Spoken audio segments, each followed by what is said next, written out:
बाबा की उम्र 85 साल है।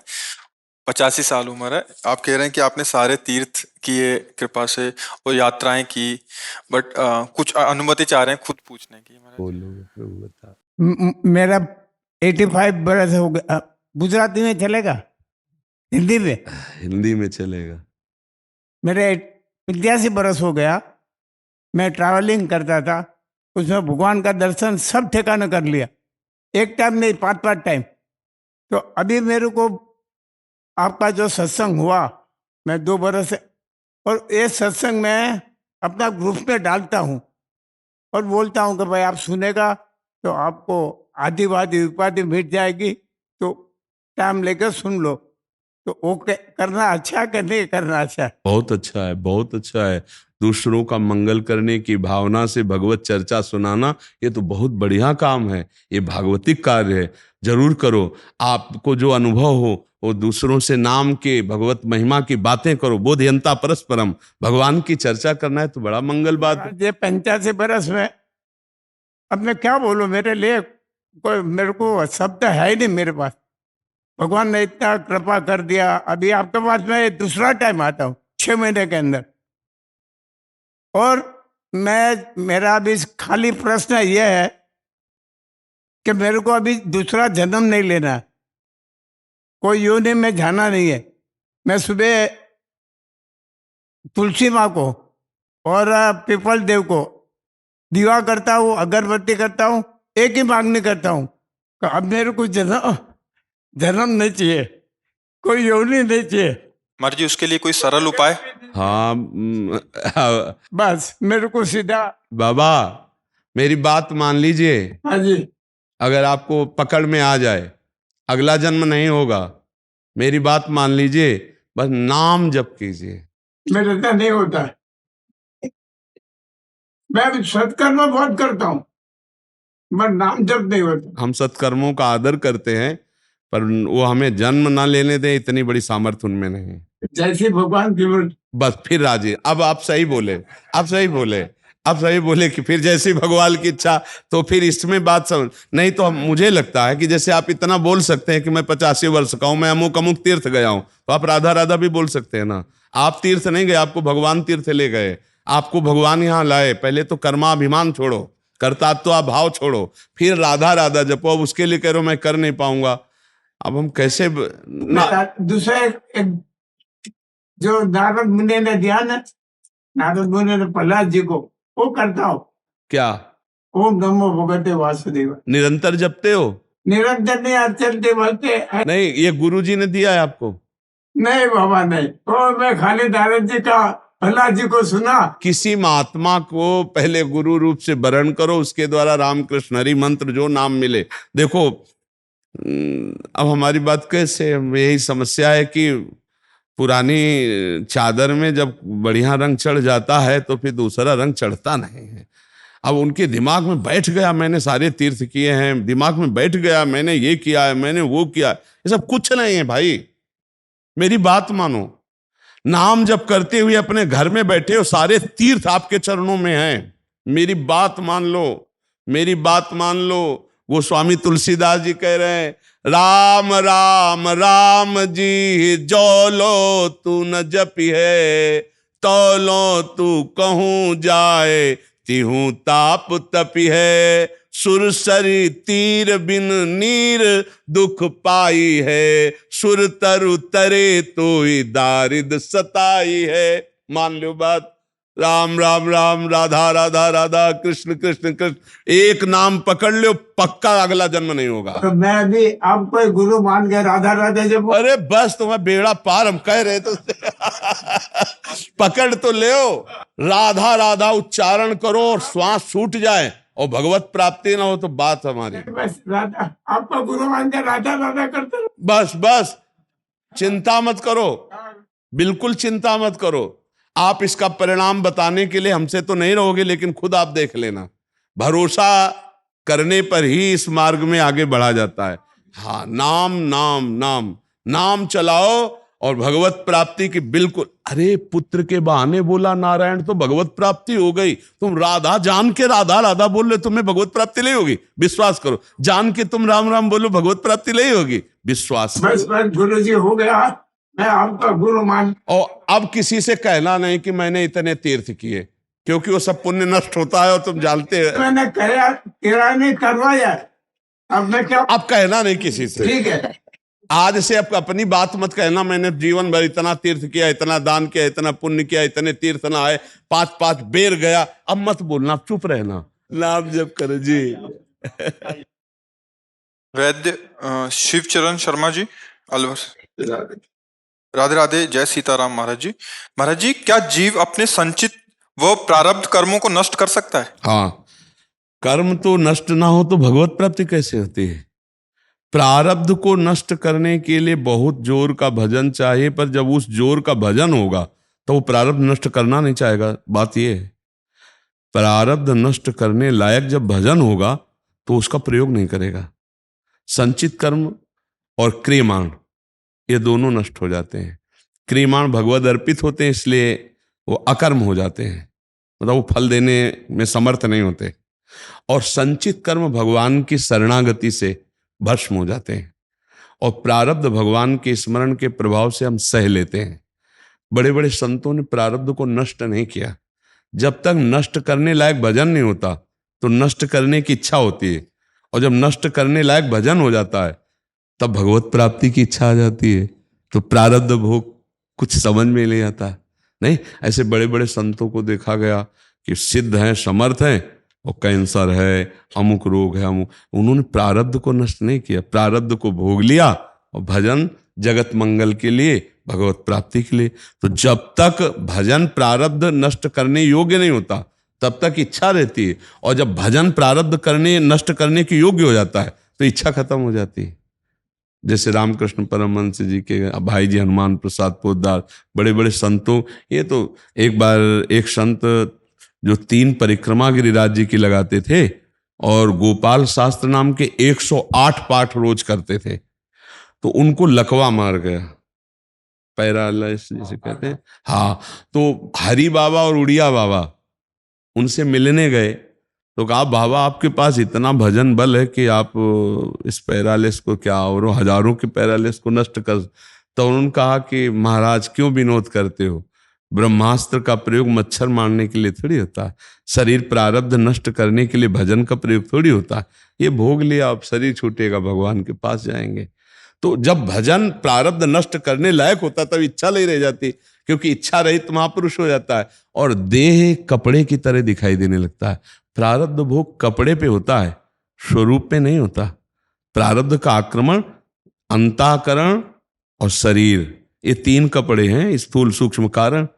पहनने वाले जीवात्मा के ऊपर कोई प्रयोग नहीं होता प्रारब्ध का। प्रारब्ध का बल है दुख और सुख, अच्छा प्रारब्ध बुरा प्रारब्ध वो शारीरिक आता है, आत्मा पे नहीं प्रयोग। नैनम छिंदन्ति शस्त्राणि नैनम दहति पावका न चैनम क्लेदयन्त्यापो न सोचति मारुता। तो प्रारब्ध कहाँ आया? शरीर पे। अच्छा, वो भजन के प्रभाव से स्वरूप में स्थित है, इसलिए दुख सुख से परे है। अच्छा, बिना परे हुई गति हम जान नहीं सकते, तो हमें लगता है प्रारब्ध मिट जाए तो अच्छा होता है। तो प्रारब्ध मिटने की जब तक आपकी भावना तब तक देह भाव है, और जब देह भाव तो उस कोटि का भजन नहीं बना, और जब उस कोटि का भजन बना तो देह भाव नष्ट हो गया, तो प्रारब्ध नष्ट करने की इच्छा नहीं रही। समझ रहे? पुराने कपड़ा तो ऐसे, नया कपड़ा जब मिल गया तो पुराना ऐसे। तो जब दिव्य भाव देह की प्राप्ति हो गई तो ये जो 5 भौतिक देह है इसके प्रारब्ध को हंसते हुए भोग लिया जाता है। हंसते हुए, जो विदना ने लिख दिया 6ठी राव के अंक, और राय घटेल तिल बढ़े रहुरे जीव लिसक। ये विवेक बुद्धि ऐसी प्रवीण हो जाती है कि फिर शरीर राग नहीं रह जाता, तब फिर वो प्रारब्ध नष्ट कर, संचित और क्रियमाण ये 2 नष्ट हो जाते। तो फिर गीता में महाराज जी जैसे लिखा है, अवश्यमेव भोक्तव्यम कृते कर्मे शुभाशुभम। हाँ, देहाभिमानी जीव को लिखा है। भोक्ता कौन है? कर्ता भोक्ता कौन है? अहंकार विमूढ़ात्मा कर्ता हमिति मन्यते। तो भोक्तत्व किसको आया? उसी को तो आएगा। अवश्य में भोक्तव्यम कृतम कर्म शुभाशुभम, किसको? देहाभिमानी जीव को। और जो प्रारब्ध नष्ट कर सकता है वो देहाभिमानी नहीं होता, वो ज्ञानी होता है, वो भगवत भक्त होता है, और उसको प्रारब्ध नष्ट करने की इच्छा ही नहीं रह जाती। तो भोग किसको आया? शरीर पर आया ना। तो शरीर से वो तो बहुत परे है, तो क्या फर्क पड़ता है। अवश्य में भोक्तव्यम, तो प्रारब्ध भोग न कि संचित कर्म। जब शरणागत जीव हुआ, सर्वधर्मान परित्यज्य माम एकम शरणम ब्रज, तो अहम त्वाम सर्व पापेभ्यो मोक्षयिष्यामि। संचित तो वो भस्म हो गए, और क्रियमाण भगवद अर्पित है, इसलिए भी अकर्म हो गए, वो फल दे नहीं पाएंगे। अब जो प्रारब्ध है वो भगवान में तन्मय होकर भोग लिया, निकल गया। ऐसे भक्त जन रहते हैं, प्रारब्ध नष्ट करने की चेष्टा नहीं करते। बड़े बड़े सिद्धों को देखा है, बड़े बड़े सिद्धों को देखा है, जो तत्काल दूसरे के प्रारब्ध को नष्ट कर दे, वो अपने प्रारब्ध शरीर के भोग को भोगा है। ये बड़ी बड़ी महिमा की बातें हैं। ये कोई मतलब केवल ऐसा नहीं कि किताबी ज्ञान प्रवचन की बात कह रहे हैं, बड़े बड़े सिद्ध महापुरुषों के संयोग से जो बात समझ में आई। आपको समझ में आ रही है बात? एक गीता में 4थे अध्याय में आता है कि यज्ञ के अन्यत्र जो कर्म किए जाते हैं सारे बंधन। हाँ, देखो, यज्ञ का तात्पर्य भगवत प्रीत्यर्थ।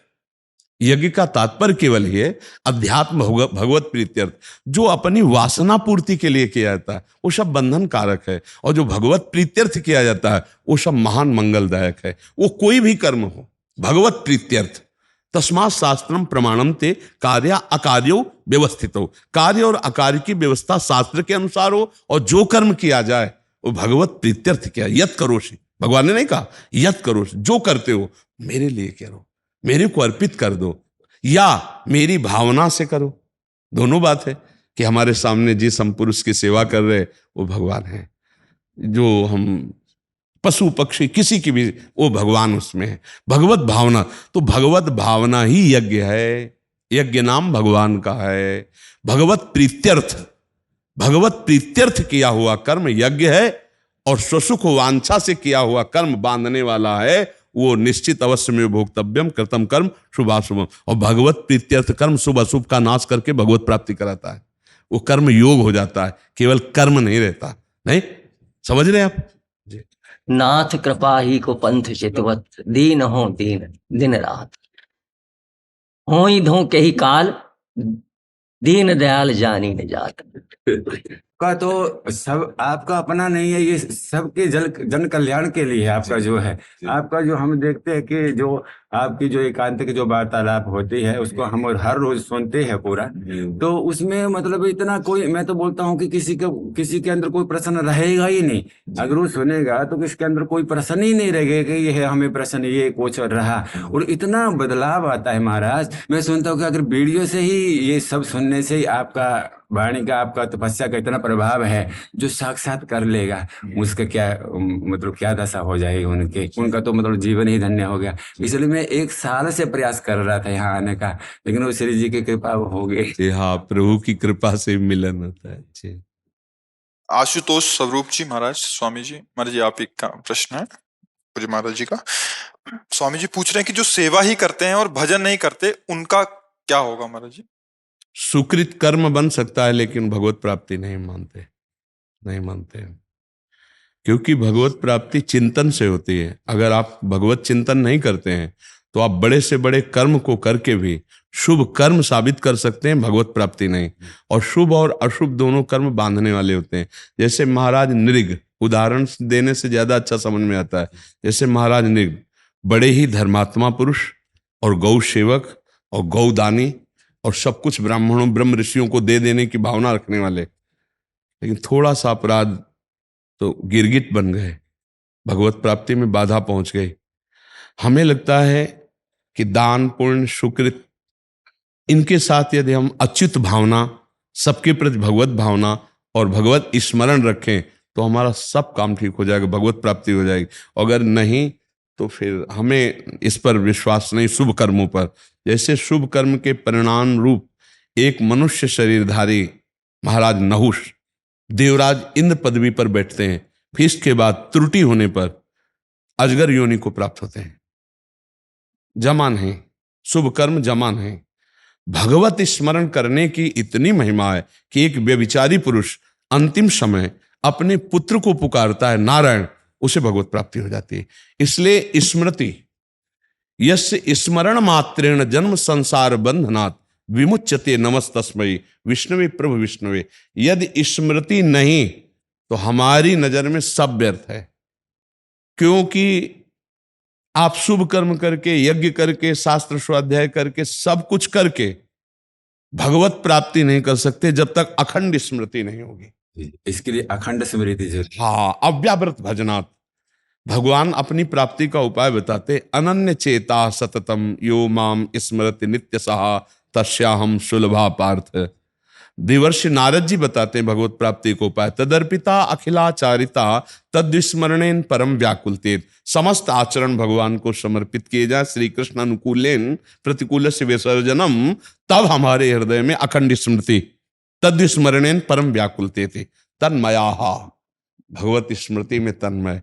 शुभ कर्म और अशुभ कर्म दोनों बंधन कारक है। शुभ कर्म सोने की जंजीर है, अशुभ कर्म लोहे की जंजीर है। जब शुभ अशुभ दुर्ग विध्वंस बल, तब जयति जयति जग उच्चर। शुभ अशुभ दोनों का नाश करके त्रिगुणातीत अवस्था, कालातीत अवस्था भजन से प्राप्त होती है। अगर निरंतर स्मरण भजन नहीं बन रहा तो हमारी दृष्टि में कोई महत्व नहीं तुम्हारे शुभ कर्मों का।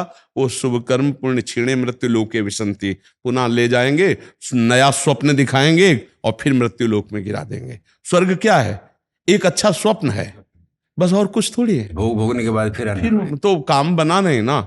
हाँ, तो इसलिए जब तक निरंतर भगवत स्मृति, आंतरिक भगवान का चिंतन है, अभ्यास योग युक्त है ना, चेतसा नान्य का। ये जो समझिए आपके जो जैसे आप श्लोक बोलते हैं या मतलब मानसिक चौपाई, अब हम एक साथ से इतना सुनते कि मतलब आपके जो ये है मतलब हमें कंठस्थी हो गई। और हमारा व्यवहार में ऐसा लगता है कि महाराज जी ऐसा बोलते हैं, तो ऐसे चिंतन में ऐसा रहता है कि महाराज ने ये बोला है। आज सत्संग, आज जो एकांत के वार्तालाप में जैसे बहुत सारे संत लोग बात है, सारे भक्त लोग बात है, उनके जो ये प्रश्न होते हैं, उसमें जो महाराज उनका जो प्रश्न था उसमें महाराज जी ने ये बोला, तो मतलब एक वो कानों में वो गूंजती रहती है आवाज। तो हमें मतलब आगे बढ़ने की प्रेरणा मिलती है कि इससे हमें ये करना चाहिए, ये कर्म करने से महाराज जी ने इस कर्म करने से ये फल मिलता है, तो वो नहीं करना है। जो शुभ कार्य करना है वही करना है, जो अशुभ है उसको नहीं करना है। तो इससे मतलब बहुत, और शुभ कार्य का कर्ता भाव नहीं रखना है, शुभ कार्य का फल नहीं चाहिए।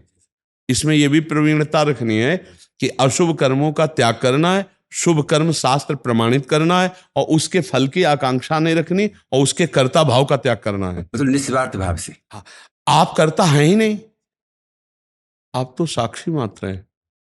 बहुत समझना, करण में जो अध्यात्म तेज पड़ रहा है उससे वो संचलित हो रहे हैं। जैसे एक पर्दा कर दिया जाए और लोहे के कुछ कण फेंक दिए जाएं, चुंबक यहां रख दिया जाए, तो उनमें चंचलता आ जाएगी, चैतन्यता आ जाएगी। जड़ लोहा जो हिल रहा है तो चुंबक की इच्छा नहीं है, उसकी पावर से वो हिल रहा है। ऐसे ही आत्म तत्व के पावर से अंतःकरण संचलित हो रहा है, और अंतःकरण 3 गुणों के अनुसार क्रियाएं में रत है, इंद्रिय मन, और आप उसके दृष्टा हैं और आप उसके संचालक हैं। आप उसको सही दिशा देते, गलत दिशा देते, ये आपको देखना है। लेकिन वो पावर गुणानुगुण वर्तन्ते मनुष्या पार्थ सर्वसा, ये तीनों गुणों के प्रभाव से हो रहा है।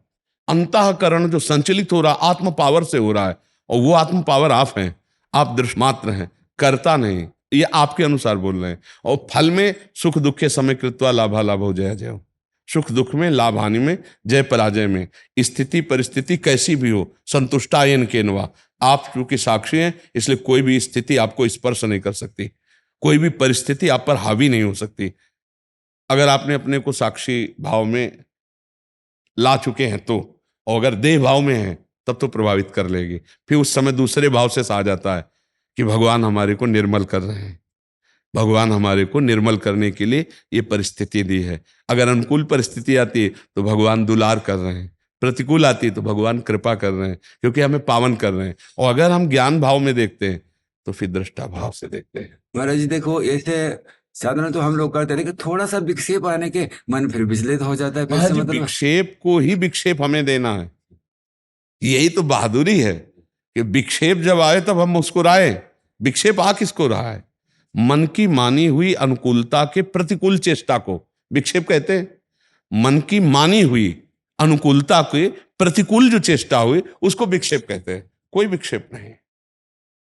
हमारी भगवदाकार वृत्ति करना है तो हमको विक्षेप को भी भगवदाकार करना है।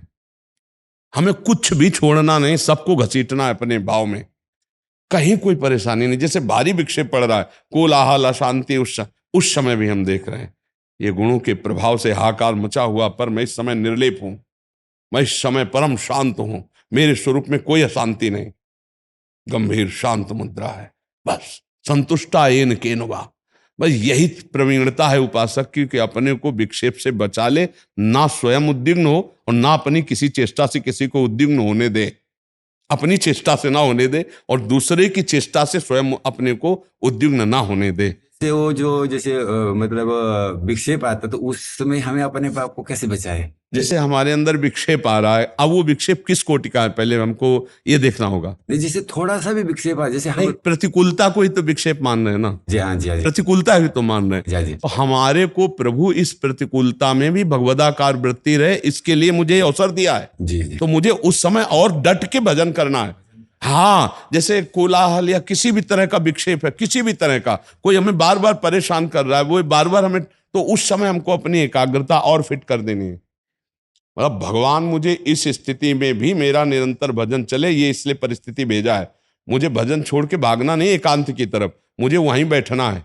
अभ्यास हमें ऐसा करना है कि विक्षेप जहां है हमको वहां बैठना है, विक्षेप जहां वहां हमें हटना नहीं। ये विश्वास कर लीजिए, वो भगवान ने आपको पुष्ट करने के लिए विक्षेप दिया है, क्योंकि वो विक्षेप आप मान रहे हैं। जब विक्षेप विक्षेप ना रह जाए तब आपकी ऊंचाई बड़ी मानी जाएगी। अगर विक्षेप विक्षेप है तो आपको उसी विक्षेप में रह करके निरपेक्ष होकर भजन करना है, तभी आप आगे बढ़ पाएंगे।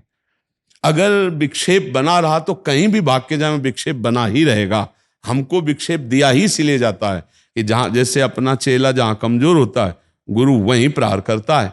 कुश्ती में जैसे ऐसे मारा हो कहा तो अब 1000 बार वहीं मारेगा, क्योंकि अगर ये 1000 बार से परिपक्व हो गया तो दूसरा पहलवान गिरा नहीं पाएगा। ऐसे ही भगवान हमारे गुरु हैं, तो देखते हैं काम से विक्षेप, ये क्रोध से विक्षेप, ये लोभ से, तो बार बार वही वृत्तियां भेजते हैं। तो वो तुम्हें परास्त करने के लिए नहीं भेज रहे, वो परिपक्व करने के लिए भेज रहे हैं। साधक उसके नकारात्मक सोच में आ जाता है कि अब यहां से तो झोला झंडा उठाओ, यहां तो बड़ी विपरीतता है। अब वो जहां जाता है वहीं वो विपरीतता देता है। भगवान इसलिए देता है कि तुमको उसमें परिपक्व होना है। परिपक्व नहीं हुआ तो फिर ठीक नहीं है। देवर्षि नारद जी ने कहा जनक जी से, बहुत हमको इससे संतुष्टता हुई कि हमें साधना में परिपक्वता कैसी लानी है। उन्होंने कहा विदेह राज कैसे हैं? सब कुछ तो आपके पास है, रानी है, मकान महल, सब भोग समान, और विदेह राज, देह भी राज सुखों का भोग भोग रहा है, तो आप विदेह कैसे हैं? आज शयन कीजिए, कल आपको बताएंगे, कल बताएंगे। भोजन पवाया, महल में शयन कराया। देवर्षि नारद उच्च कोटि के महापुरुष हैं, भगवान की तरह, चाहे दैत्य हो चाहे देवता, सब इनका आदर करते हैं। महल में जब शयन किया तो अपनी रानी से कहा जाओ देवर्षि नारद जी के साथ शयन करो जाकर। तो आज्ञाकारिणी पतिव्रता थी। देवर्षि नारद भगवान के अवतारों में गणना, जे ही गई तो वो भगवत चिंतन में लेटे हुए थे। जब देखा कोई लेटा तो वो नहीं देखा कौन है, देखा स्त्री। वो ऐसा कैसे हो सकता है कि मुझे शयन करा के मेरे आसन पर स्त्री? ये सुबह बात करेंगे। वो और शकील, वो और शकील गए, वो और शकील गए, वो और शकील गए। जब दीवाल मिली तो दीवाल की तरफ मुख करके देवर्षि नारद पूरी रात बिताई। महारानी उठ के चली गई। देवर्षि नारद जी सुबह गए और कहा ये कौन सा मजाक था महाराज, आप तो बड़े बड़े ज्ञानियों को शिक्षा देने वाले हैं, परमहंस सुखदेव जी के गुरु हैं, क्या ये अभद्रता नहीं है जो आपने की? तो क्या हुआ महाराज, क्या हुआ? बोले रानी को आपने भेज दिया, बाद में मुझे पता चला वो रानी ही थी, मेरे साथ क्यों शयन कराया? फिर क्या हुआ?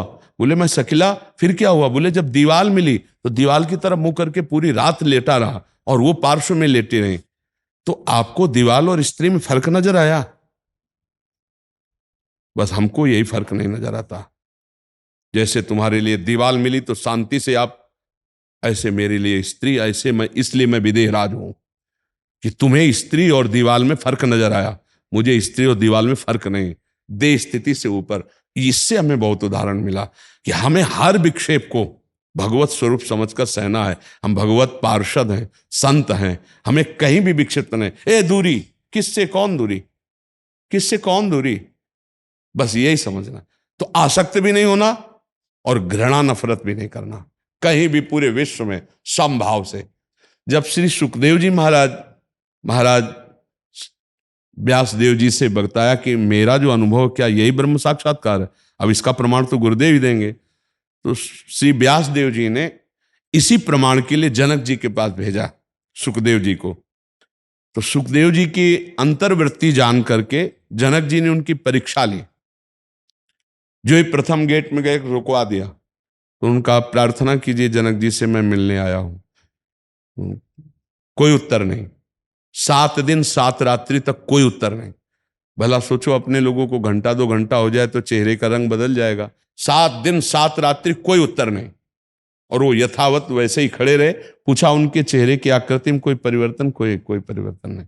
बोले अब महलों में ले जाओ। और दिगंबर 16 वर्ष की अवस्था श्री सुखदेव जी के दिगंबर रहते थे, कोई लंगोटी भी नहीं लगाते थे। 9 युवतियों के द्वारा स्नान और सारी सेवाएं। रोज पूछते कोई फर्क? बोले महाराज जैसे गेट के बाहर थे वैसे ही आज भी है। 7 दिन 7 रात्रि 9 युवतियां सेवा करती रहीं। इसके बाद जब देखा कोई फर्क नहीं, तब आए और अर्चना वंदना की। आइए, कहा आपको जो अनुभव हुआ है वो सत्य है, क्योंकि नहीं स्वात्मा रामम विषय मृग तृष्णाम भ्रमयति। आत्मा राम पुरुष निर्माण होता है। आत्मा राम पुरुष कभी विषय मृग तृष्णा में भ्रमित नहीं हो सकता। आप आत्मा राम हैं, आपको आत्मबोध हो चुका है। श्री सुखदेव जी के गुरु हैं जनक जी। बस यही बात हमको समझनी है। किसी भी स्थिति में हमें कहीं भी विक्षेप नाम की चीज न रह जाए, कोई विक्षेप न रह जाए। अगर विक्षेप है तो बार बार भगवान तुम्हें देंगे जब तक उस पर विजय नहीं प्राप्त कर लोगे। तो विक्षेप तो साधक अवस्था में बहुत से आते हैं, लेकिन उन विक्षेपों को सहकर अपनी साधना को परिपक्व कर लेना, यही साधुता है। सहनशील, आशय उदार, धीरज सहित विवेकी, तास्तितिक्षस्व भारत, आगमा पाइनो अनित्यास। जितने विक्षेप हैं आगमा पाइनो हैं, आने जाने वाले हैं। इनको सहन करना पर हमें विक्षेप को विक्षेप मानना नहीं, परीक्षा माननी है।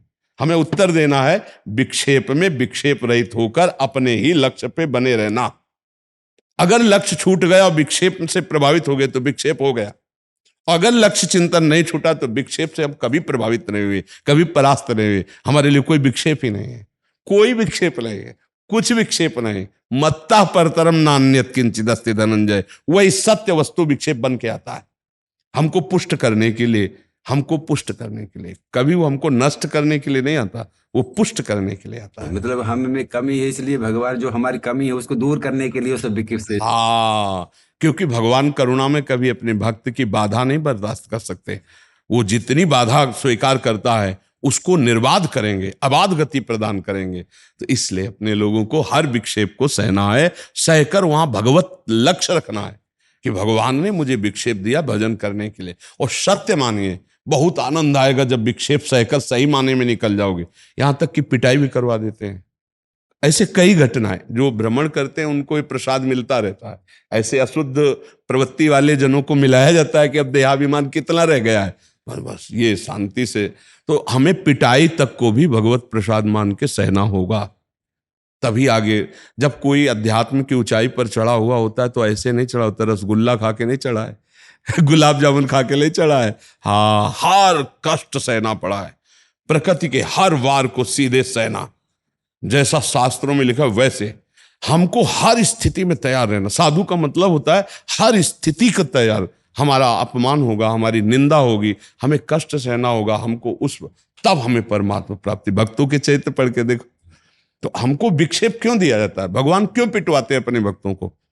आज की सत्संग में अगर जो बैठा हुआ हो, कोई था आज के सत्संग में तो सुना आपने, सत्संग में माधवदास बाबा को पिटवा रहे। क्यों पिटवा रहे? कितना देहाभिमान रह गया अभी, कितना समर्पण की कमी।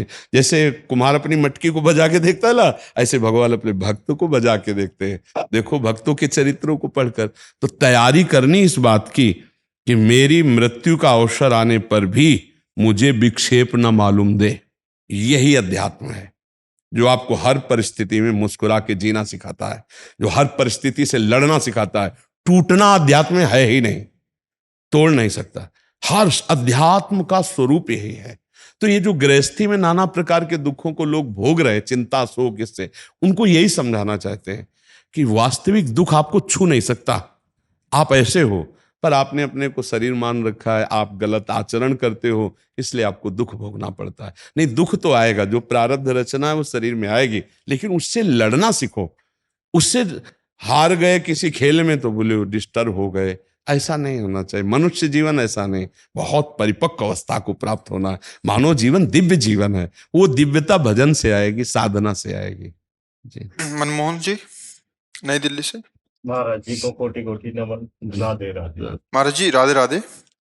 महाराज जी मैं डिप्टी सुप्रिटेंडेंट तिहाड़ जेल में हूँ। महाराज जी तिहाड़ जेल में बंदियों को सुधारने हेतु नए नए प्रयास करते रहते हैं। महाराज जी आध्यात्मिक रुचि किस तरह बढ़ाई जाए उनमें, जिससे वो अपने मुख्य धारा से जुड़ सके और उनमें सुधार और ज्यादा हो सके? हाँ, नाम कीर्तन ही सुधार कर सकता है, और तो मुझे कम समझ में आता है, क्योंकि आसुरी प्रवृत्तियों की प्रबलता के कारण वो तो जेल गए।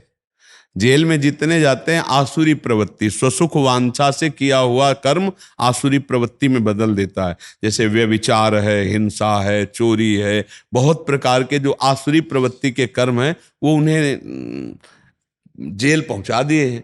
अब आपका सहृदय है, आपको लगता है इनका मंगल कैसे हो, तो हमको प्रधान उनका परिवर्तन होना नाम कीर्तन से और सत्संग से। यदि उनको सत्संग सुनाया जाए, सत्संग से बहुत नीच पुरुषों को उच्च गति प्राप्त हुई है, बहुतों को परिवर्तित होते देखा गया है।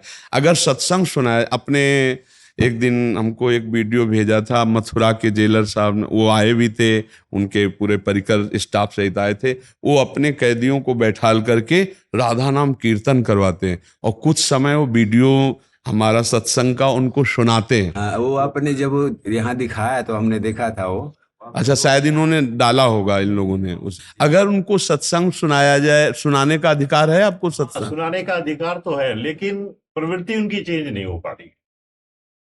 नाम कीर्तन आसुरी प्रवृत्ति तो एक ग्रुप को हम सिखाने की कोशिश करते हैं, ग्रुप में बहुत ही कम लोग हैं जो उसे रिपीटेडली कर लेते हैं।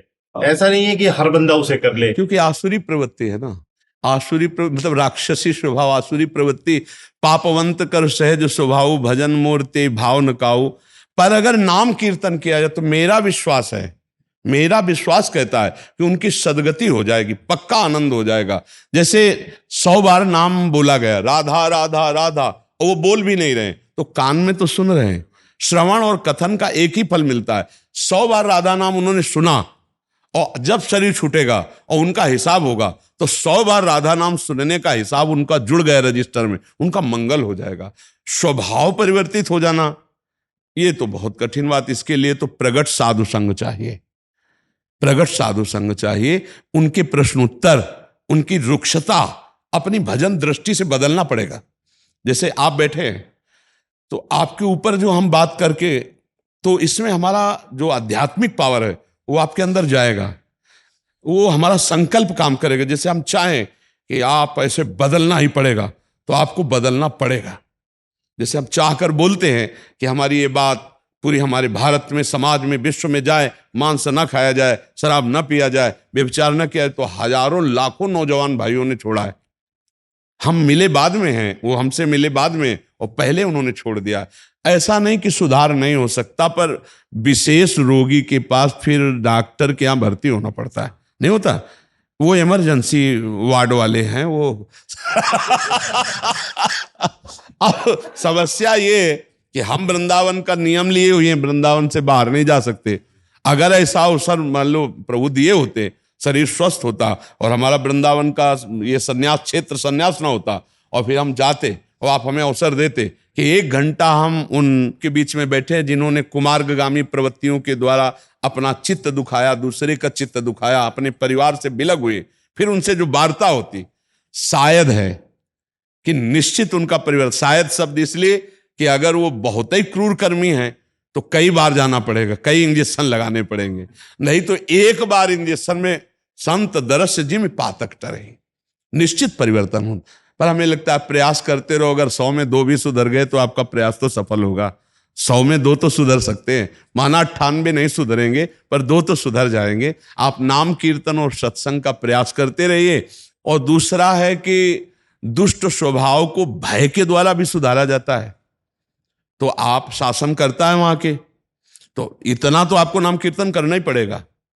ऐसा आपको अधिकार है कि आप उनसे भय का तो अधिकार आजकल है नहीं। अच्छा, गवर्नमेंट्स के रूल ऐसे नहीं है कि हम उन्हें भय दिखाएं, हमारा काम सुधारना हो गया है। नहीं, जैसे आप करेक्शनल ऑफिसर की तरह हमें काम करना पड़ता है। आप जैसे उनको हर सुविधा दे रहे हैं, हाँ जी। तो आप उनको ये उनके कल्याण के लिए, नाम कीर्तन के लिए उनको विवश करके नहीं बैठा सकते। विवश करके नहीं बैठा सकते। अच्छा, वो स्वेच्छा से बैठा, स्वेच्छा से बैठ गया तो स्वेच्छा से क्यों बैठना चाहेंगे? पापाचारी लोग हैं। आज स्वेच्छा से फिल्म लगा दो तो आ जाएंगे देखने के लिए। तो देखते ही है। कीर्तन यदि चला दे तो 10 मिनट में सारे गायब हो जाते। क्योंकि आसुरी प्रवृत्ति आई, ये तो समस्या हो गई।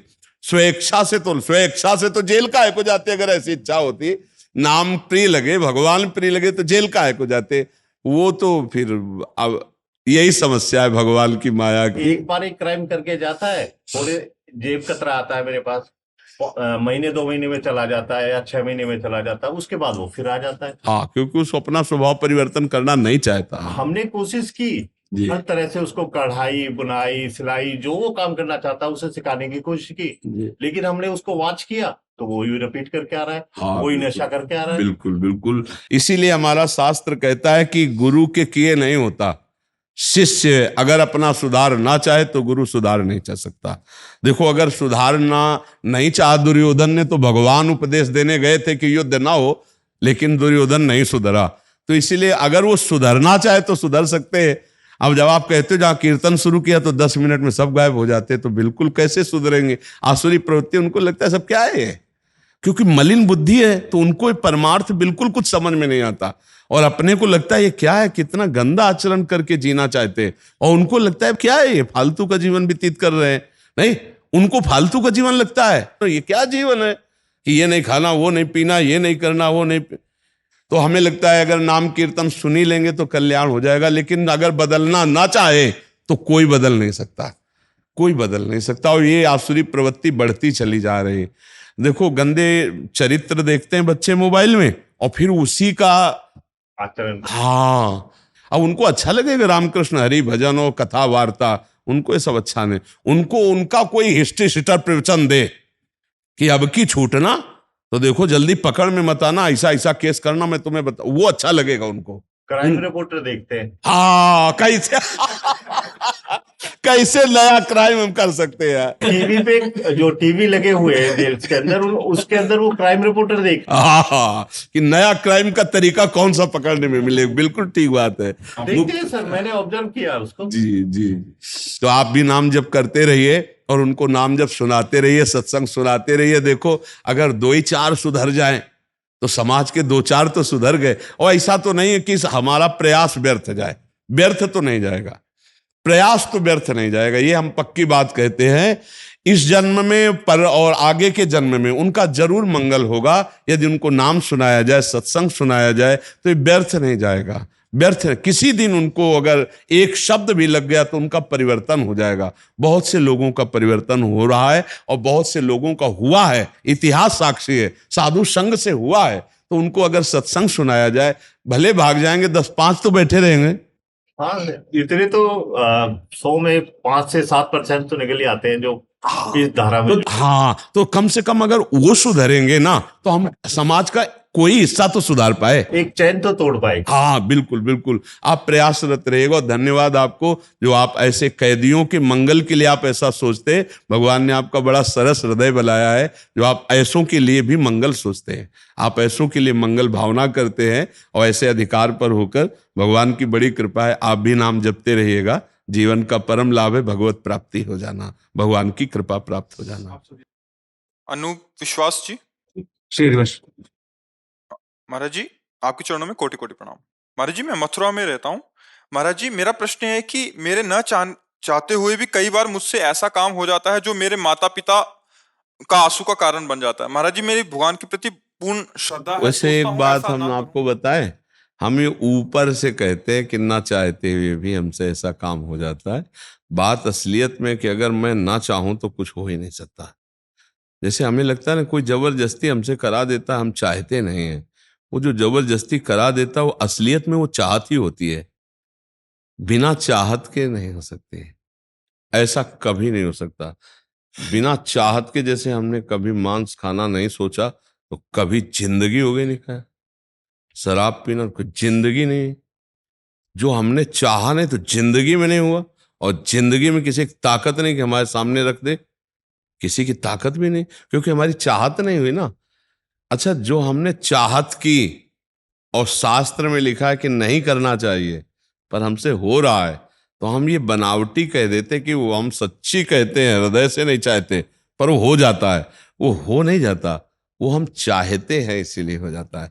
जैसे अंदर से सुख बुद्धि है कि अगर हम ये भोग लें तो हम सुखी हो जाएंगे, और बाहर से कि ये भोगना पाप है, तो एक मन कह रहा है कि यार पाप है, नहीं भोगना चाहिए, पाप है, नहीं भोगना चाहिए, हम घसीटते चले जा रहे हैं वहीं। बोले यार हम तो पक्का सोच रहे थे कि नहीं होना चाहिए, पर पता नहीं कैसे हो गया। वो अंदर जो सुख बुद्धि है ना उसमें, कि इसके भोगने से सुख मिलेगा, इसके करने से लाभ मिलेगा, वो चाह ही होती है। उस सूक्ष्म चाह को हम नहीं जान पाते, वही सूक्ष्म चाह हमसे पाप करवाती है। अगर हमारे अंदर वास्तविक चाह ना हो तो मुझसे कैसे हो सकता है? आप इस विषय पर बताएंगे। महाराज जी, मैं मतलब 2023 नवंबर में आपके दर्शन मैंने रात को किए थे सबसे पहले आके। और तब से मैं पहले नॉनवेज खाता था, मैं मांस खाता था मैं। लेकिन मैंने उसी टाइम जब आपके दर्शन किए थे, मैंने उसी टाइम सोच लिया था ये चीज कि नए साल से बिल्कुल ये सब मैं छोड़ दूंगा। और महाराज जी, आपकी बड़ी कृपा रही है मुझ पर कि मैं नए साल से अभी तक बिल्कुल भी हाथ नहीं लगाया ये चीज, मैंने बिल्कुल हाथ नहीं लगाया ये सब चीजें। और बस आपसे बस इतना मेरी आप नहीं, हम ये जानना चाहते वो क्या है जो आप ऐसा करते हो कि जिसको आप कहते हैं कि मैं चाहता नहीं पर वो हो जाता है। बस इतना संकेत में हम जानना चाहते हैं। कोई भी ऐसी चीज महाराज जी, जैसे कि मैं अपने हिसाब से कोई चीज सोच रहा हूं, मैं कोई भी चीज ऐसी अपने काम को लेके या किसी और चीज को लेके। नहीं देखो, एक चीज है हमारा समझना, जैसे मैं कोई कार्य कर रहा हूं और उसका परिणाम हमारे अनुकूल नहीं आया, ये तो एक अलग विषय हो गया कि भाई हमने मेहनत की, अब मेरा भाग्य इसमें आड़े पड़ गया कि जो मुझे लाभ मिलना चाहिए वो लाभ नहीं मिला, वो हानि हो गई। जो मुझे विजय मिलनी चाहिए वो हार हो गया।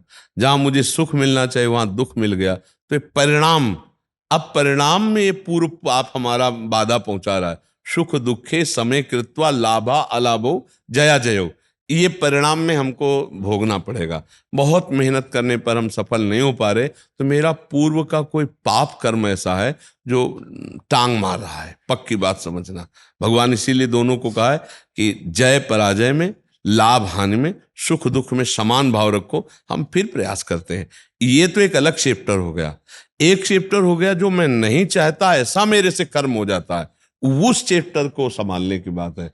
ये तो परिणाम है हमारे कर्म का कि हम अच्छा कर्म कर रहे हैं लेकिन अच्छा परिणाम नहीं आ रहा, तो इसका मतलब कोई बुरा प्रारब्ध, पूर्व का पाप आपको बहुत परेशान कर रहा है। अब उसको नष्ट करने के लिए भजन है, इतना भजन करो कि उसको समाप्त कर दो पूर्व प्रारब्ध को। पर इतना भजन करने की उत्साह ना होने के कारण वो बार बार प्रारब्ध हमको गिराता जाता है। तो हर बार हम प्रयास करते हैं लेकिन निराश नहीं होना, ये एक अलग चैप्टर हो गया।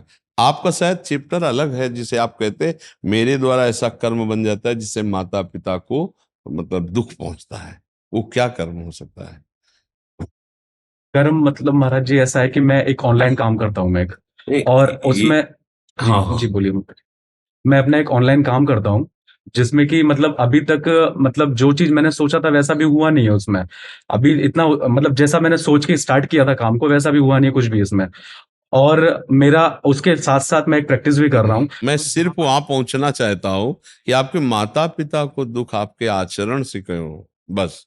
महाराज जी एक आगे लिख रहे हैं कि पहले सोचता हूँ कि अभी इनका दिल नहीं दुखाऊंगा, फिर 2-3 दिन बाद फिर ऐसा मन पे कंट्रोल नहीं रहता, फिर नहीं, आपा खो हम देता हूँ। इसीलिए जानना चाहते थे इस बात कि कहीं आप अपने माता पिता को कटुवचन तो नहीं बोलते? जी कब हो जाता है। हाँ, कभी आप माता पिता की अवहेलना तो नहीं करते? हम वही बात आपसे कहलाना चाहते थे। ये व्यापार आज तो एक अलग का विषय है, तो हमें लगता है नहीं होना चाहिए।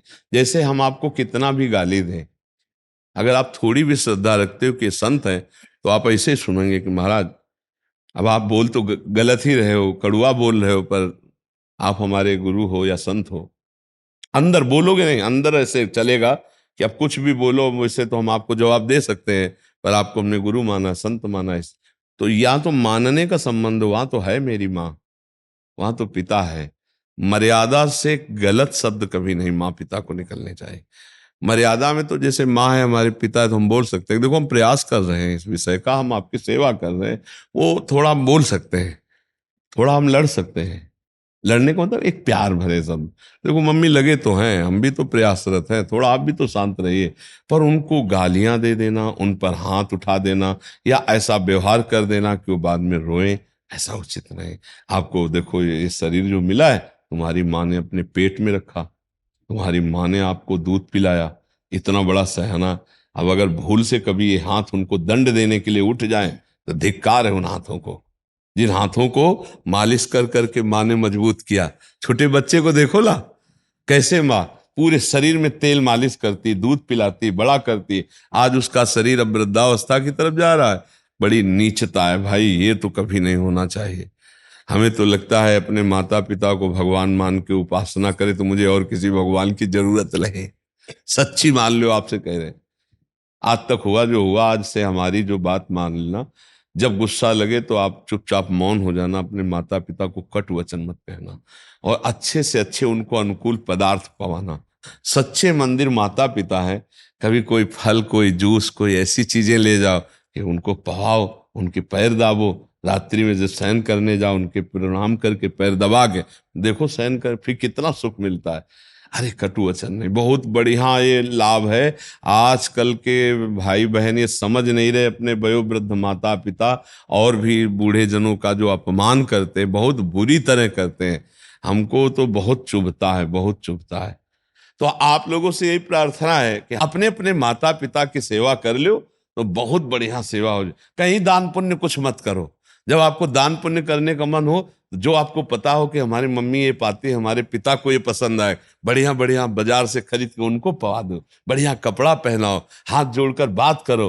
देखो अभी जीवन बदल जाएगा। वो उनका हृदय अंदर से आशीर्वाद। और हम आपको बताएं माता पिता ऐसे होते हैं, अगर थप्पड़ भी मार दोगे, गाली भी दे दोगे तो भी आशीर्वाद ही देंगे। वो भले ऊपर से गाली दे, अंदर से नहीं चाहेंगे कि तुम्हारा हित हो जाए, कभी नहीं चाहेंगे। नहीं तो तुम पीट के जाओ उनको और फिर किसी से सूचना भेजो कि तुम्हारे लड़के को 4 लोगों ने पीटा, तो चिल्ला के ना दौड़ पड़े कि बचाओ, किसी तरह मेरे बेटे को कष्ट ना होने पावे। उसका हृदय यही कहेगा अंतिम श्वास तक, मेरे बेटे को कष्ट ना। और बेटा कैसा धूर्त कि अपने ऐसे माँ को डंडे से मारे थप्पड़। तो भाई मेरी प्रार्थना है, सबसे प्रार्थना है, जिनके माता पिता हो चूक मत करना। ऐसा अवसर बार बार नहीं आता। अपने बूढ़े माता पिता को भगवान की तरह यदि तुम मेहनत करके कर लिए तो तुम्हें और किसी मंदिर में भगवान के आशीर्वाद मांगने की जरूरत नहीं रहेगी। घर में ही भगवान बैठे हुए हैं। नहीं, ये चूक मत करना, बस इसे संभाल लो आप, धीरे धीरे सब ठीक हो। और नाम तो जप ही रहे हो, गंदे आचरण छोड़ रहे हो, बहुत अच्छी बात है आप। और भगवान के पावन धाम में रहते हो। मथुरा भगवान की जन्मभूमि स्थली है। मथुरा नित्य कृष्ण को वास, निस दिन श्याम न छाणत पास, ता सकल लीला कई। भगवान के धाम में हो। हाँ, जैसे ये भगवान का प्रेम भूमि है तो वो भगवान की जन्मभूमि है। ये लीला भूमि है ना, वो जन्मभूमि भगवान की। हमारे गुरुदेव का कहना है कि बेरमिन इष्टों के मान इष्ट अलग अलग हैं। ये सब बेरमिन इष्टों के मान इष्ट देव अलग अलग हैं, सबका आत्मस्वरूप एक ही है। किसी इष्ट को प्राप्त होने पर परमात्मा पे हो जाती है, लेकिन जो नाम रूप में फंसा रहेगा उससे मुक्ति संभव नहीं है। नाम रूप में, जागतिक नाम रूप। जी जी, आप ऐसा केवल जागतिक शब्द में कह सकते हैं, जी जी, आप भागवतिक में नहीं कह सकते। उसकी प्राप्ति के साधन क्या करें? साधन उसके लिए, उसका साधन है गुरुदेव के चरणों का आश्रय लेकर जो नो उपदेश किया है, मंत्र या जो नाम, उसमें निरंतर चिंतन करते हुए सांसारिक चिंतन का नाश करना। पहला हमारा जागतिक चिंतन छूटे, फिर जब सत चिंतन होते होते अंतःकरण शुद्ध हो जाता है, तो जैसे शुद्ध दर्पण में अपना प्रतिबिंब भासता है ना, ऐसे शुद्ध बुद्धि में ज्ञान चक्षु का प्रकाश होता है। जब ज्ञान चक्षु का प्रकाश होता है तो जानत तुम्हें तुम्हें हो जाए, पूर्ण हो जाता है। पर नाम और रूप में हम फंसे हैं। नाम और रूप के ही आश्रय से हम आगे बढ़ते हैं। हमारे गुरुदेव है ना, गुरुदेव का नाम है ना, गुरुदेव का दिया हुआ नाम है ना, साकार है ना। बस हमारी यही प्रार्थना है। हम पहुंचते वही हैं, ब्रह्मविद ब्रह्मवि भवति तस्मित् तज्जने भेदा भावात्। सत्य वस्तु यही है कि दो नहीं है, सत्य वस्तु एक है। और मानी संख्या गुरुदेव। फिर उस संख्या को हम जब विस्तार में लाए सवाल में, तो अखंड मंडलाकारम व्याप्तमें चराचरम, बस बात बन गई। कोई भी मान लो, राम बोलो, कृष्ण बोलो, हरि बोलो, कोई भी बोलो, वो एक है। और वही एक अनेक में है।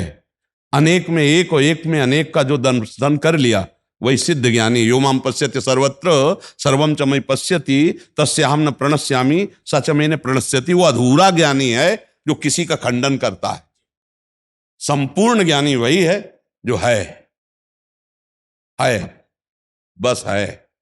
इष्ट का सूक्ष्म रूप प्राप्त करने के लिए है सूक्ष्म रूप में जाएंगे तब उसका जो असली नाम मिलेगा। सूक्ष्म रूप प्राप्त करने के लिए चिंतन, चिंतन अनन्य चेता सततम यो माम स्मृति नित्य साह, जो नित्य केवल मेरा चिंतन करता है। अब उस मैं को आप किस रूप में लें वो गुरुदेव से पूछे। अपने गुरुदेव प्रदत्त उपासना में ही अपनी चित्तवृत्ति अनन्य करनी चाहिए। जो हमारा स्वरूप है वो अचिंत्य है, वो चिंतन वाला नहीं है। तो पहले चिंतन से संसार के चिंतन रहित बने, संसार की भोग वासनाओं के ऊपर उठें, स्थूल सूक्ष्म कारण तीनों से परे हों, तब हमारा अचिंत स्वरूप है। और वो चिंतनीय नहीं है, वो अपने आप से अपने आप में स्थित है। समझ पा रहे हो हमारी बात? चूंकि ज्ञान मार्ग की तरफ खिंचाव वाली वार्ता है, इसलिए आपको इस बात को कह रहे हैं। हाँ, पूर्ण ऐसा भक्त पूर्ण होता है। ज्ञानी को भगवत प्रेम संबंधी बात में हो सकता है चूक हो जाए, तत्वबोध में नहीं चूक है, लेकिन प्रेमी को तत्वबोध भी होता है और भगवत प्रेम भी होता है। वो भगवान की नाम रूप लीला धाम की भी महिमा को जानता है और इनसे अचिंत्य को भी वो जानता है। वही सबसे परे है और वही सब में भरे है, वही चिंतनीय है, वही अचिंतनीय है। वासना वासुदेवस्य वासितम भुवनत्रयम सर्वभूत निवासोस्मि वासुदेव नमोस्तुते। और वासना हटी तो वासुदेव ही वासुदेव है, कोई है नहीं दूसरा। वही ब्रह्म है, वही परमात्मा। सूरदास जी महाराज के एक पद है कि अपने जान में बहुत कड़ी से मनसा वचकन में सुमृति नहीं नैन धरी। और फिर कहते गुण बिनु गुण स्वरूप रूप बिनु नाम ले श्री श्याम हरि। तो कृपा अपराध से अपने समो सूरते बिगड़ी। तो मनसा वाचा कर्म अगोचर सुमृति नहीं नैन धरी, कहते उसको मैं नहीं पकड़ सका। आप हमको ये बताइए कि चिदानंद को क्या नेत्रों से देखा जाता है क्या? जो सबका परम प्रकाशक है उसको पर देखा जाता है? ऐसा नहीं है कि ना देखा जाता हो। अगर नहीं देखा जाता तो फिर वर्णन कैसे है? तो तीन नेत्र हैं, एक है चर्म चक्षु, और बुद्धि में एक होते ज्ञान चक्षु, और एक हृदय में होते प्रेम चक्षु। तो गुरु कृपा से ज्ञान चक्षु जब प्रकट होते हैं तो मायामल का नाश हो जाता है। तो जो सत है उसी में रति हो जाना प्रेम कहा जाता है। तो जैसे हम साकार भगवान की आराधना करते हैं तो वही परम तत्व आज जो हम चिंतन करते हैं वही हमें दिखाई दे रहा है। आज हम नानात्व का चिंतन कर रहे हैं तो वही नानात्व रूप में भास रहा है। अगर हम उसका श्याम रूप में चिंतन करें तो जित देखो तित श्याममयी, और उसका राम रूप में चिंतन करें तो जड़ चेतन जगजीव जत सकल राम में जान, और हम अम्बा रूप में चिंतन करें तो देवी प्रपन्नार्थ हरे प्रसीद प्रसीद मातर जगतो खिलस्य प्रसीद विश्वेश्वर पाहि विश्वम तुम ईश्वरी देवी चरा चरस्य अम्बा चराचर। तो है कौन कौन चराचर में? बोले एक ही तत्व। जैसे चिंतन करो तो जे ही हमने चिंतन किया हरि का, अगोचर नेत्रों से वो है, वही आकर हमारे मन बन बैठे, वही हमारी बुद्धि बन बैठे, वही हमारा चित्त बन बैठे, वही हमारे अहम में समा गए। हमारी मन बुद्धि उनकी तक नहीं पहुंच सकती। राम तर्क बुद्धि मन बानी, लेकिन राम जी तो बुद्धि मन में आके बैठ सकते हैं। इंद्रियाणाम मनस्यास्मि। तो भक्त अपने मन के नेत्रों से उनको निहारता है, और मन के नेत्र कहाँ खुलते हैं? यहीं खुल जाते हैं। ये खुले हैं तो सामने, बंद है तो सामने, कोई अंतर नहीं रहता। पी मूर्ति नैनन बसे ते रस राय समाय, ये लक्षण सुन प्रेम। ये केवल प्रवचन नहीं दे रहे, ये केवल प्रवचन नहीं दे रहे। जो अनुभूति की चर्चा है वो काशी विश्वनाथ जी के प्रसाद में है, और जो प्रेम की चर्चा है प्रियाजू की चर्चा में कहे पी मूर्ति नैनन बसे ते रस राय समाय, ये लक्षण सुन प्रेम के और न कछु सुहाय, और न कछु सुहाय फिरे अपने रस मातो, कुटुम देहते जाए छूट सब ही विधि नातो। इसी मन में प्रिया प्रीतम, मन में प्रभु। मन प्रभु तक नहीं जा सकता, प्रभु मन में आके बैठ सकते हैं ना, इस पर कोई तर्क तो नहीं है ना, वो आके बैठ सकते हैं ना। तो प्रेमी जनों के प्रेमाकर्षण में वो आके बैठ जाते हैं। जो मन भगवान श्री कृष्ण ही हैं, लेकिन विमुख होने पर हमको काम क्रोध लोभ मोह मद मत्सर की तरफ आकर्षित कर रहे थे। वही जब हम अहंकार त्यागने के लिए गुरु चरणों का आश्रय लिया तो वही मन ही श्री कृष्ण बन गया, मन ही ब्रह्माकार हो गया, मन ही ब्रह्ममय हो गया। कोई अंतर नहीं पड़ता। जो आत्मा है वही वही है, दूसरा कोई नहीं। इंद्रियों में पावर, जो इंद्रिय तत्व है, जो मन तत्व है, जो बुद्धि तत्व है, ये उसी से प्रकाशित है। ये सब वही है, कुछ और नहीं है। त्रिगुण भी वही है। सर्वम खलमिदम ब्रह्म ने नास्ति किंचन मत्ता परतरम नान्यत किंचिदस्ति धनंजय ईशावास्यमिदम सर्वम यत् किंचे जगत्याम जगत। कुछ और नहीं महाराज, बस सवाल हल करना है। सवाल हल हो जाए, एक अंत प्रकाश हो जाएगा। तो उसके लिए अंधकार तुम्हें महाराज जी केवल सवाल हल करने में स्थूल सूक्ष्म कारण है। तो युक्ति भी चाहिए अंधकार को तोड़ने के लिए। गुरु की युक्ति चाहिए। मंत्र मूलम गुरु वाक्यम मोक्ष मूलम गुरु कृपा। साधना देहाभिमान पुष्ट कर सकती है, देहाभिमान नष्ट नहीं, वो गुरु से होता है। उनकी चरण पादुका माथे पे रखने से होता है। रहु गणित तत्तपसा न याति न चेज्या न निरूपणाद गृहाद्वा न छंदसा नैव जलाग्न सूर्यो बिना महत्पाद रजोभिषेकम। दूसरा उपाय ही है महाराज, सब कुछ वही है, बस सवाल हल करना है। तो ये नहीं है, ये नहीं, अन्वय व्यतिरेक दो पद्धतियां हैं। व्यतिरेक ये नहीं, फिर है, और जब है तो फिर सर्वम खल। हमारे गुरुराज ने कहा सब संतन की बड़ी बलियारी, वही कहा सब संतन की बलियारी। सबका मैंने नाम रूप जो है सहारा अनेक है, रास्ता एक है। उन्होंने कहा बिंदु रास्ता है, सब सिमट कर बिंदु हो जाए तो रास्ता मिल गया। रास्ता एक है, सहारे अनेक है। कोई सहारा पर रास्ता मिल जाएगा। संतों के चरणों का सहारा, उसी से गाड़ी पार हो जाती। इसलिए कहा गया है कि अहम नहीं नष्ट होता महाराज जी। ये हम सब अनुभव की बातें कहते हैं। अहम नहीं नष्ट होता। फलाहार और न जाने का इतने घंटे पद्मासन, इतने घंटे से वो पुष्ट ही हो रहा है। इसको नष्ट सिर्फ गुरु कृपा ने किया। और जब नष्ट हुआ तो कुछ नहीं करना महाराज, जितना करना वो सब मिट्टियां मेट करना है। जितना करना वो सब मिट्टियां मेट करना है। वो करने ना करने से दोनों से अलग है। वो करने से उपज नहीं होती, ना करने से कुछ घटता नहीं है। वो साधना से बढ़ोतरी नहीं होती, असाधन से उसमें कोई कमी नहीं आती।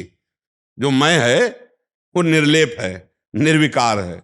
बस करने का अहम है, उसी को मिटाने के लिए सत में लगा दिया, सत से हटा दिया। और जब शुद्ध सत में लगे तो करता भी गया और भोगता भी गया, तब अपने स्वरूप का बोध हुआ। कर्ता भोक्ता को बोध थोड़ी होता है। कर्ता भोक्ता तो अज्ञान ही रहता है।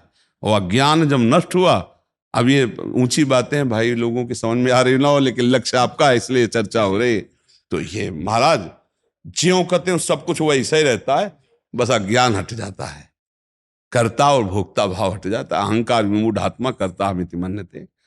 गुरु कृपा है केवल। हम बस एक शब्द में कह सकते हैं, गुरु कृपा से ही संभव है।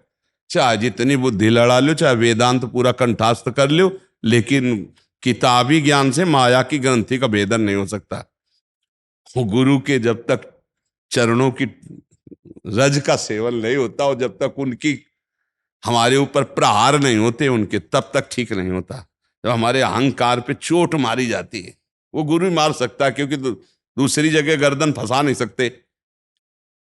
मान लो हम बात करेंगे तो ऐसे बात करेंगे आपसे, अगर कुछ भी बात करेंगे तो महाराज महाराज आप समझिए, और गुरु ऐसे थोड़ी बात करेंगे। गुरु ही अहंकार का मिटिया में, और अहंकार ही अविद्या है। यही अहंकार ही हमको नष्ट किए हुए है।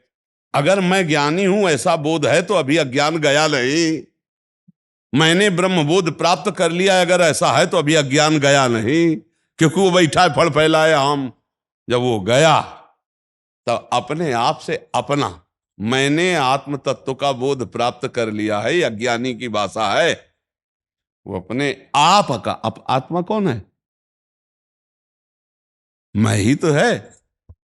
अंधकार रहने से तो अज्ञानता होती ही है। अंधकार टूटेगा तो क्या चाहिए?